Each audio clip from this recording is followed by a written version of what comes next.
Hello everybody and welcome back. Today we're going to be talking about some more fun facts, some hidden areas, some Easter eggs, and things you might not have known about Universal Studios Orlando and Islands of Adventure.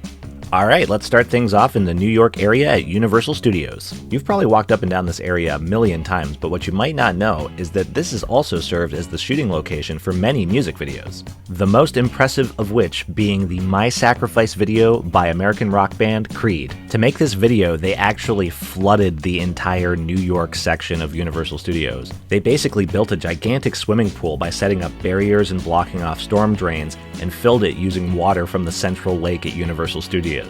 If you're not sure if a music video has been shot at Universal, keep your eyes open for the Palace Theater marquee. Here it is in the Creed video, and here it is in another music video by a group you may have heard of, NSYNC. This is the music video for their song Want You Back.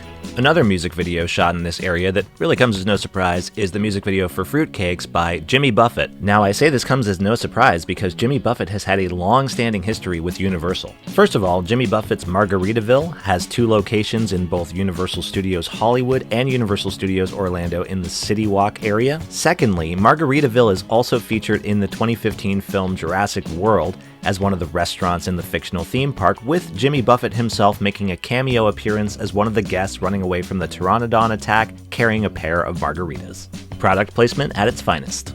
Besides music videos, the detailed facades at Universal Studios have also served as the backdrops for various TV shows and movies. Over here in the Chicago area, this facade was used as the backdrop for the intro to the Nickelodeon's kids show All That.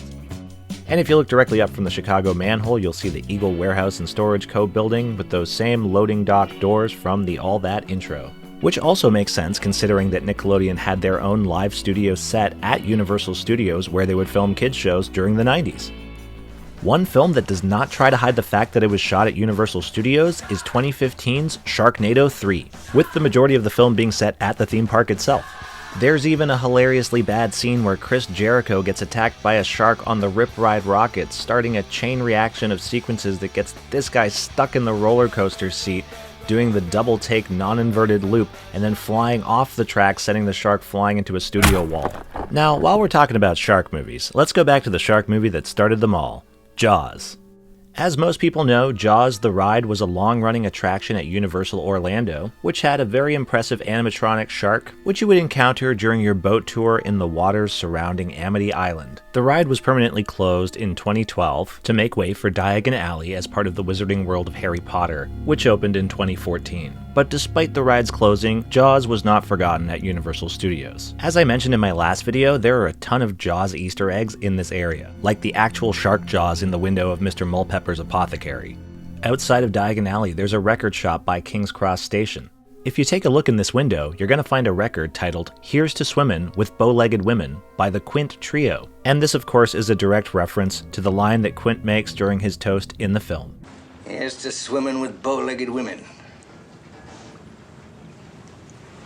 Directly outside of Lombard's Seafood Grill, you'll see the Amity Island Lobster Co. building. This is a relic from the past left behind from when this area was Amity Island. Another relic from the past can be found behind Lombard's Seafood Grill, and is also an original set piece from the Amity Island area. And that would be this fisherman statue right here. Based on a real statue named Man at the Wheel in Massachusetts, it could originally be found in the main pathway of Amity Island.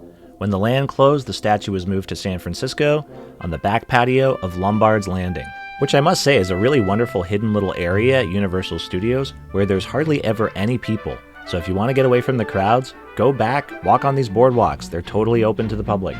There are even seating areas back there.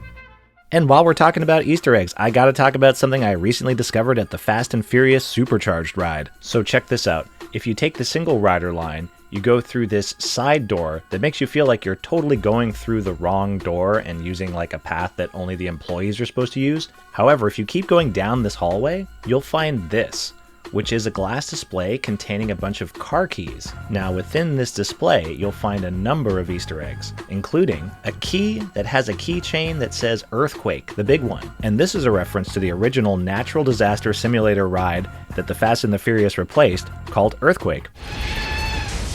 You'll also see here a registration made out to an Emmett L. Brown with a keychain of a DeLorean. That's a reference to Doc Brown from Back to the Future.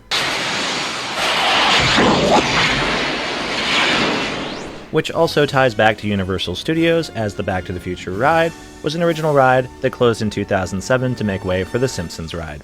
We can also find a key with a rubber chicken keychain and a vehicle registration made out to Arthur Weasley. And as any Harry Potter fan should know, this is a reference to the Flying Ford Anglia. But no matter where you go in the park, you're bound to find some sort of Easter egg. There are little things hidden everywhere. Take Bull's Gym, for instance. Take a look at the logo on top of the sign. That's a picture of Bullwinkle from Rocky and Bullwinkle. And this is a nod to the Adventures of Rocky and Bullwinkle show, which was a former live stage show at Universal Studios Florida that opened in 1992, which was based on the cartoon show of the same name. And thankfully not the horrendous live-action rendition from 2000. The Adventures of Rocky and Bullwinkle.